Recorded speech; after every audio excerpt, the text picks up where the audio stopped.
تو مگر ان کا ریپوٹیشن یہی ہے کہ ویری ویری ہارڈ لائنر. تو یہ صورتحال ہے.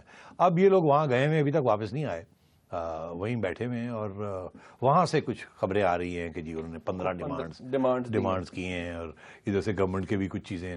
ایک چیز پہ گورنمنٹ بڑی واضح طور پہ انہوں نے کہہ دیا ہے, باقی چیزیں ساری کھلی ہیں. دو چیزیں, ایک گورنمنٹ نے یہ کہا ہے کہ جی آئین کے اندر بات ہوگی, یہی ایک دستور ہے, اسی کو ہم مانتے ہیں, آئین کے اندر جو بات کرنی ہے آئین کے اندر ہو رہے ہیں.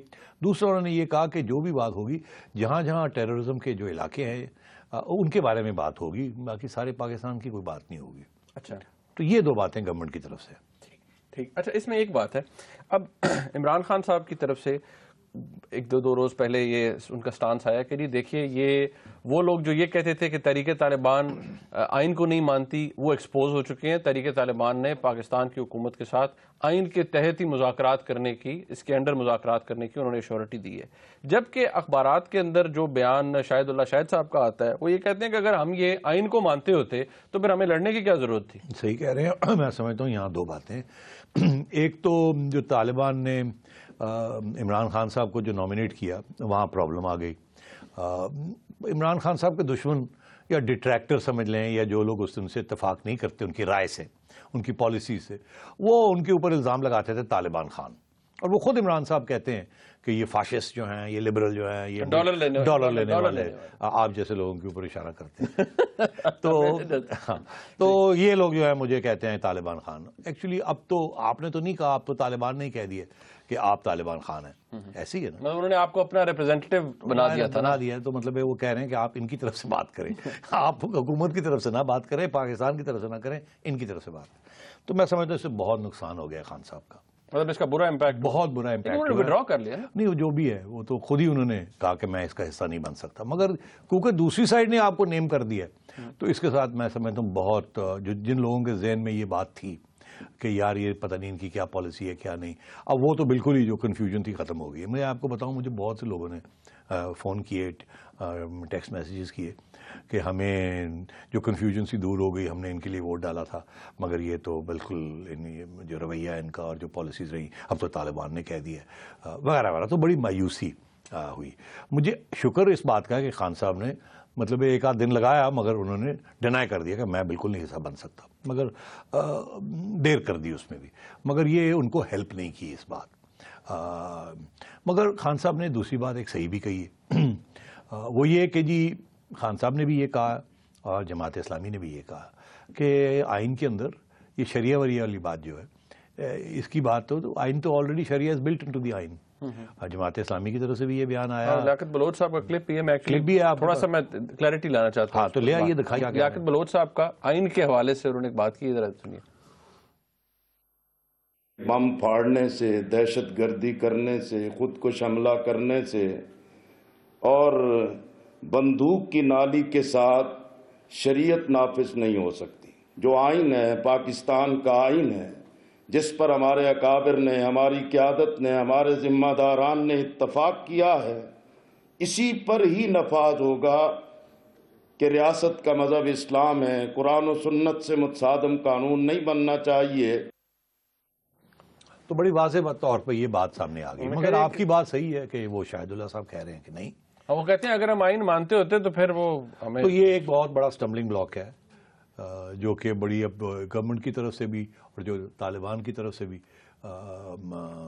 ریپرزینٹیٹیوز جن کو نامینیٹ کیا گیا وہ سارے یہی کہہ رہے ہیں کہ یہ تو آئین کے اندر ہی ہونا پڑے گا. تو ایک تو یہ عمران خان صاحب کی یہ بات تو پھر میرا نہیں خیال کہ یہ درست ثابت ہوتی ہے اگر وہ کہتے ہیں کہ وہ آئین کے تحت بات کر رہے ہیں تحریک طالبان. نہیں, وہ تو ابھی نہیں, مگر شاید کر لیں, شاید یہ بات ہی گول ہو جائے, شاید یہ اس کا ڈسکشن ہی ختم ہو جائے. نہیں بھائی, وہ چلے میں آگے چلتے ہیں, کیونکہ وہ جو ڈیمانڈز ہیں نا اس کے اندر تو بڑا کلیئر کٹ لکھا ہے شریعہ شریعہ شریعہ, اور وہ شریعہ سے مطلب ان کا یہ ہے کہ ان کی شریعہ جو وہ سمجھتے ہیں شریعہ, جس کے اوپر تو بہت سی یہاں ڈویژنز ہیں. میں ایک بات ہے, خان صاحب کی بات کرتے ہوئے ذرا ہمیں احتیاط کرنی چاہیے, پھر وہ آپ کو پتہ ہے الزامات کی بارش ہو جاتی ہے. ہاں یار, میں تھوڑا کتراتا ہی ہوں کیونکہ خان صاحب اور ان کے دوست غصہ بہت جلدی کر جاتے ہیں, ہر چیز کو پرسنلی لے لیتے ہیں, اور ہم پہ تو بہت مہربان ہیں. ہمیں تو ہر دوسرے دن ہم پہ کچھ نہ کوئی الزام لگتا ہے, پہلے سی آئی ایجنسی کا, ڈالرز کا, وہ تو لگ چکا ہے, اب کچھ اور الزام لگ رہے ہیں. تو مطلب یہ ہے کہ ثبوت کہیں نہیں ہوتا, مگر وہ جو کہنے کو کیا ہے جو مرضی کہہ دیں، خان صاحب ہیں، مگر میں سمجھتا ہوں کہ خان صاحب اپنی کریڈیبلٹی کو انڈرمائن کرتے ہیں ایسے. دیکھیے 3 سیاسی جماعتیں، شاید سمجھے 4 سیاسی جماعتیں. پیپلز پارٹی کبھی گالی گلوچ نہیں کرتی، اختلاف کرے گی، لڑائی جھگڑا کرے گی آپ سے، گالی گلوچ پہ نہیں آئیں گے، ذات پہ اس قسم کے الزام کبھی نہیں لگائیں گے. نون والے بھی بڑے ٹیمپٹڈ تھے وہ خان صاحب کے اوپر ذاتی الزام لگانے میں، مگر پھر بھی انہوں نے اپنے اوپر قابو رکھا. اور نون والے بھی یہ چیزیں نہیں کہتے، ایسی بات کسی کے خلاف نہیں کرتے. ناراض ضرور ہوں گے مگر یہ نہیں کہیں گے تو امریکن ایجنٹ ہے، یہ فلانا، یہ ڈنگڑا ہے، ایسی بات نہیں کریں گے اور جھوٹے ہو، فلانے ہو، ڈنگڑے ہو اور اس قسم کے جعلی الزام لگانے. ایم کیو ایم بھی یہ نہیں کرتی. ایم کیو ایم دھمکی شمکی چھوٹی موٹی دے دیتی ہے، پیار محبت یعنی پیار محبت ویسے بھی، مگر گالی گلوچ نہیں، گالی گلوچ نہیں. اے این پی تو سوال ہی پیدا نہیں ہوتا، بہت ہی پولائٹ، اور جب وہ ناراض بھی آپ سے ہوتے ہیں تو بڑے پیار سے وہ ناراض کال کر کے ناراض ہوتے ہیں، اپنی ریزرویشن شو کرتے ہیں. سو مطلب ہے کہ یہ 4 مین اسٹریم سیاسی جماعتیں. اور ظاہر ہے مولانا فضل کسی اینکر کے بارے میں تو ایسے نہیں کہیں گے، مگر ان کی اور عمران خان صاحب کی تھوڑی بہت چلتی رہتی ہے. مگر پی ٹی آئی کا سب سے بڑا پرابلم یہ ہے، بڑے جذباتی لوگ ہیں اور ہر کے بارے میں جو ان کو سپورٹ نہیں کرتا فلی، ان کے بارے میں وہ ہر چیز کہہ سکتے ہیں اور کہتے بھی ہیں. اور مجھے افسوس اس بات کا کہ نقصان اپنا کرتے ہیں، کیونکہ میڈیا کے ساتھ جھگڑا نہیں کرنا چاہیے، میڈیا کے ساتھ ڈائلاگ کرنی چاہیے، مگر ایسے نہیں کرنا چاہیے. اور یہ جھوٹے الزام جو لگاتے ہیں، اور اس میں خان صاحب خود، اب میرا خیال ہے آپ تو وکیل ہیں، ایک آدھ لیگل نوٹس ٹھکا دیں آپ. ہاں نہیں، وہ that is in the process چلا جائے گا. کس کو دے رہے ہیں؟ جنہوں نے میڈیا میں بات کی ہے ان کو بھی خان صاحب. چلو ٹھیک ہے، لگائیں، کوئی کا حرج نہیں ہے. آئے نا عدالتوں میں ذرا آ کے ثبوت لائیں، ثبوت لائیں، جس کے خلاف بھی کچھ ہے لے کے آئیں، برنگ اٹ آن. اچھا چلے، اب یہ خیر آئین والی بات تو کلیئر ہوگی کہ طالبان ابھی تک اس حوالے سے کلیئرٹی نہیں آئی. جو آج ہمارے، میں پھر بھی کہوں گا کہ غیر سرکاری طور پر جو مطالبات تحریک طالبان کی طرف سے یا فریش سامنے آئے ہیں وہ کچھ 15 کے قریب ہیں. اچھا 15. ہاں، میں اب گورنمنٹ، پوری کتاب لکھی گئی ہے. میں گورنمنٹ ہوں، آپ ٹی ٹی پی. نہیں الٹا کر دیں نا آپ. مجھے ذرا، میں گورنمنٹ، آپ ڈیمانڈز میرے آگے کریں، میں آپ کو بتاؤں what is acceptable, what is not acceptable. آپ مجھے ہر دفعہ وہ چیز بناتے ہیں جو بری اور نوٹوریس ہوتی ہے. کیونکہ آپ ہیں ہی ایسے دانہ ڈالتے سارا. چلیں، سب سے پہلے تو جی ڈرون اٹیک بند کرائیں. اچھا رک جائیے. ہمارا جواب یہ ہے کہ ہمارے ہاتھ میں نہیں ہے، ہماری پوری کوشش ہے مگر ہم گارنٹی نہیں دے سکتے. آگے آئیے. اچھا، شریعہ پاکستان کی تمام کورٹس کے اندر، امپوز شریعہ سسٹم ان پاکستانی کورٹس، وہ دیکھیے وہ تو آلریڈی آئین کے اندر ہے. کوئی قانون جو ریپگننٹ ہے ٹو اسلامک شریعہ وہ نہیں ہوگا. تو اگر کوئی ہے تو اس کو چیلنج کر لیجیے عدالتوں میں. اچھا، اسلامک ایجوکیشن سسٹم لائیں پرائیویٹ اور پبلک سکولز کے اندر. اچھا وہ بھی جو آئین کے اندر سب کچھ لکھا ہوا ہے کہ کیسی کریکولم ہوگا، کیا ہوگا، کیسی تعلیم ہوگی، وہ تو آلریڈی ہے. جتنے بھی لوکل، ٹھیک ہے، مقامی اور جو غیر ملکی پرزنرز ہیں آپ کے پاس، ان کو فوری ریلیز کریں. یہ ابھی نہیں ہو سکتا، یہ معاہدے سے پیس سیٹلمنٹ کے بعد ہوگا، شروع میں نہیں ہوتا ایسے. اچھا، کل کو سیٹلمنٹ نہیں ہوتی، یہ سارے واپس جا کے آپ کے رینکس جوائن کر لیں گے، جو کہ ہسٹری شو کرتی ہے. کیونکہ یہ ڈائی ہارڈ لوگ ہیں، یہ جائیں گے وہاں جا کے پھر ہتھیار چوک اٹھائیں گے، پھر آپ کی اڑا دیں گے آپ کو. تو یہ ایسے نہیں ہوتا کہ جی پہلے ہی آپ سارے پرزنرز ریلیز کر دیں. پاکستان کے پرزنرز یا پاکستانی فوج کے یا جو لوگ انہوں نے کڈنیپ کیے ہوئے ایکسچینج کرنا چاہتے ہیں نا، تو وہ کوئی 10 15 20 30 ہوں گے، اور یہاں 1000 2000 کی بات ہو رہی ہے، کم از کم سینکڑوں کی بات ہو رہی ہے. تو یہ کیسے ہو سکتا ہے؟ یہ ان ایکول ایکسچینج ہے. یہ بعد میں ہوگا، ابھی نہیں. جب یہ کنفرم ہو جائے گا کہ دونوں sides are not going to wage war, پھر یہ چیزیں ہوتی ہیں. اچھا، ریکنسٹرکشن کرائیں، کمپنسیشن دیں اس پبلک پراپرٹیز کی بلڈنگ. بالکل ریکنسٹرکشن، کمپنسیشن سب کچھ ہوگا، ریہیبلیٹیشن سب کچھ اویلیبل ہے. پہلے بھی جب پیس ڈیلز ہوئی تھی تو کروڑوں روپے حکومت نے دیے تھے پولیٹیکل ایجنٹس کو ساتھ لے کے، اور ڈائریکٹلی لیڈرز کو دے دیے تھے، جو کہ غلطی تھی. عوام تک اگر پہنچنے ہیں تو پھر پولیٹیکل ایجنٹ اور گورنمنٹ کو ڈسپینس کرنا چاہیے کس کو جانا ہے کس کو نہیں جانا. ایسے نہیں کہ جی طالبان کے لیڈرز کو پکڑا دیے جائیں اور وہ آگے کسی کو دیں. ٹھیک ہے، یہ ہو سکتا ہے، یہ ایشو نہیں ہے. جو ٹرائبل ایریا کا کنٹرول ہے وہ آپ وہاں کے لوکل فورس جو ہے، خاصہ دار فورس ہے، لیویز ہے، ان کو دیں، اور جو فرنٹیئر کوڈ ہے وہ اپنے فورٹ کے اندر، قلعوں کے اندر رہی. ایسے نہیں ہو سکتا. اس وقت ہماری فوج ہے وہاں، فوج وہاں سے وڈرا نہیں ہو سکتی. فوج ایک اگے تحت وڈرا ہو سکتی ہے، not as a precondition. آپ یہ کہتے ہیں کہ دوسری بات یہ ہے کہ کوئی اعتراض نہیں ہے فرنٹیئر کور کو، اگر فوج کو اگر فرنٹیئر کور ریپلیس کر لے تو کوئی اعتراض نہیں ہو سکتا ہمیں.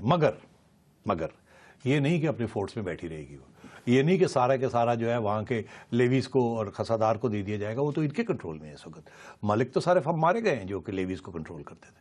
تو یہ نہیں ہو سکتا کہ سارا کے سارا علاقہ آپ کے وہ ہینڈ اوور کر دیا جائے as a precondition, not as a precondition. اچھا، یہ ایز اے پری کنڈیشن نہیں ہو سکتا، لیکن فائنل سیٹلمنٹ میں کچھ ہو سکتا ہے. اگر فوج نہیں ہوگی تو فرنٹیئر کور تو ہوگی نا. مطلب یہ نہیں ہو سکتا کہ کنسٹیبلری کی بات نہیں میں کر رہا، فرنٹیئر کور کی بات. فرنٹیئر کور کی نا، ایگزیکٹلی وہی میں بات ہے کہ ارے یہ یعنی پھر آپ نے ٹروپ وڈرال اور یہ جو چیک پوسٹ ختم کرنا، یہ اس وقت تک نہیں ہوگا جب تک فائنل سیٹلمنٹ نہیں ہوگی آن آل ڈیمانڈز، جس میں سب سے پہلا یہ ہے کہ سیز فائر. اچھا، جتنے بھی چارجز ہیں تحریک طالبان پاکستان کے خلاف، ان کو تو سرکار وڈرا کرے نا پہلے. کیسے آپ اگلا یہی تو بات ہے، آپ کہتے ہیں چارجز وڈرا کریں، پھر نہیں آپ یہ کہتے ہیں کہ نام دے بتائیں کون کون سے ہیں آپ کے پاس، پھر آپ چارجز وڈرا کریں اور پھر آپ ان کو ریلیز کر دیں. یہ اینڈ آف نیگوسیشنز ہوگا جب ہتھیار ختم ہو جائیں گے، لڑائی جھگڑے ختم ہو جائیں گے، ری ہیبلیٹیشن کی بات ہوگی. یہ اس سٹیج پہ ہوگا، یہ پری کنڈیشن میں نہیں ہو سکتا. Exchange of prisoners both sides, تو میں نے ابھی آپ سے کہا ٹھیک ہے. Uniformity of rights of rich and پور. ارے یار یہ نائدر ہے نو دیر، سارے ہی وہاں غریب ہیں یا امیر ہیں. ریچ اینڈ پور کی کیا، وہ اپنے علاقے کی بات کر رہے ہیں نا. یہ تو ایویں ڈال دیا گیا جسٹ ٹو سارٹ آف سے کہ جی ہم تو بڑے سوشلسٹ ہیں اور اسلامی. اچھا، یہ monetary compensation government jobs dealt with. Okay, Amnesty for Taliban commanders wanted by the government. Amnesty, prisoners release, prisoners exchange, all this is linked. Okay ٹھیک ہے. یہ نہیں ہو سکتا شروع میں. فارملی ریناؤنس یعنی کہ آپ نکل آئیں امریکہ کی جنگ سے، امریکہ کی وار آن ٹیرر سے. دیکھیے ہم تو پہلے ہی کہتے ہیں کہ we are not part of America's war on terror. یہ تو ہماری پالیسی ہے کہ we don't like this war on terror. ہم تو یہ بھی کہتے ہیں کہ we don't like the drones. So یہ تو ایشو نہیں ہے، we are not part of America's. جیسے وی آر این ایلا ہے نا. We are a strategic ally. یہ اگر وہ کہتے ہیں کہ آپ کی فارن پالیسی طالبان بنائیں گے اور وہ نہیں بنائیں گے تو یہ بھی غلط ہے، کیونکہ آئین کے اندر فارن پالیسی ایک الیکٹڈ ڈیموکریٹک گورنمنٹ بناتی ہے. مجھے یاد آیا وہ یہ بھی کہتے ہیں کہ آپ کا جمہوری سسٹم ہمیں نہیں، میں آگے آ رہا ہوں. وہ کہتے ہیں جی اپنا ڈیموکریٹک سسٹم جو ہے اسے ابالش کریں اور اسے شریعہ سسٹم سے ریپلیس کریں. تو ڈیموکریٹک سسٹم اور شریعہ سسٹم آئین کے اندر ہے، وہی چل رہا ہے. اللہ خیر صلی اللہ. ٹھیک ہے. یہ جو اکنامک کانسیپٹ ہے ربا کا اور سود کا، اسے ختم کیا جائے. وہ بھی فیڈرل شریعت کورٹ نے ختم کر دیا ہوا ہے. وہ ختم کر دیا ہوگا تھیوریٹیکلی. بس ایسی ہے نا، اور کیا ہے. تھیوریٹیکلی ختم کیا تو پھر پریکٹیکلی کیسے ہوتا ہے؟ وہ تو شاید کہہ رہے کہ بندوقوں سے زور سے ختم کرنا. سو یہ 15 ڈیمانڈز ہیں جن میں سے میرے آپ کو بتا رہا ہوں کہ اس لیے کیونکہ اس کے اندر گورنمنٹ کی طرف سے آئے نا ذرا، پھر میں آپ کو بتاتا ہوں کہ کہاں سے بات شروع ہو سکتی ہے. اچھا، بریک کا وقت آ گیا. اوکے، بریک سے جب واپس آئیں گے جی تو ذرا اس حوالے سے اس کے پراسپیکٹس کیا ہیں، کس حد تک ان ڈیمانڈز کے بعد معاملہ آگے چل سکتا ہے. امید بہت اچھی ظاہر کی جا رہی ہے، خواہش بھی کی جا رہی ہے. آگے جا کے دیکھیں کیا ہوتا ہے. واپس جب آئیں گے تو اس حوالے سے بات کریں گے. جو ان سبجیکٹس کی میں نے پہلے بات کی ان پہ بھی ضرور بات ہوگی. ایک بریک کے بعد ہمارے ساتھ رہیے.